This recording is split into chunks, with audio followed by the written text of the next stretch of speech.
A mother out in Florida is pleading for an end to bullying and the violence that goes with it. Her 15-year-old son is in the hospital after being badly burned by his own schoolmates. 15-year-old Michael Brewer has burns over 80% of his body. 5 of his classmates are in juvenile detention in Miami after pouring rubbing alcohol on Michael and then setting him on fire. Police say the teens were retaliating because Michael had told authorities the boys wanted to take his father's bicycle. The teens who hurt Michael face charges including attempted murder and aggravated battery. Well, joining me right now is therapist George James Jr., who's with the Council for Relationships in University City, here to help us make sense of this.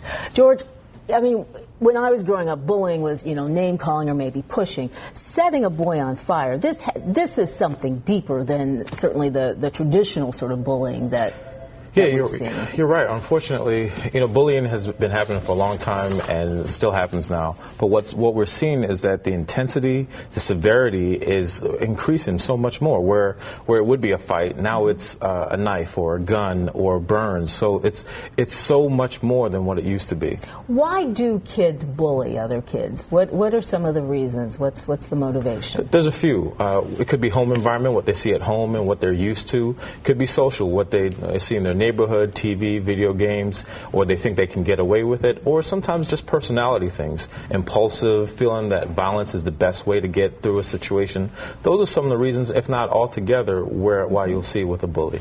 As a parent, what do you tell your child if you're afraid they're being bullied or to protect them from this? What sort of advice do you give? Well, first, know the signs. If you see ripped clothes or the child not wanting to go to school when they used to like to go to school, or moody, that's are some of the signs that you'll see with your child. And if you see that, speak up, encourage your child to tell you about what's going on, but then get involved. Get involved with other parents, get involved with the school. The more that you are a part of it, and not only for your child, but for other children, you can help to make a difference. And we've spent time talking about your child being bullied. We haven't even had a chance to sort of get into, the kids that bully and what can be said to them. Perhaps you can come back at another time and explore this deeper with us, but why do some children seem to just want to pick on others? Well, some of it is that it's known that you can get away with it, the gratification, and then on the other side, children don't speak up because they're afraid, oh, I'm snitching or I'm doing something wrong.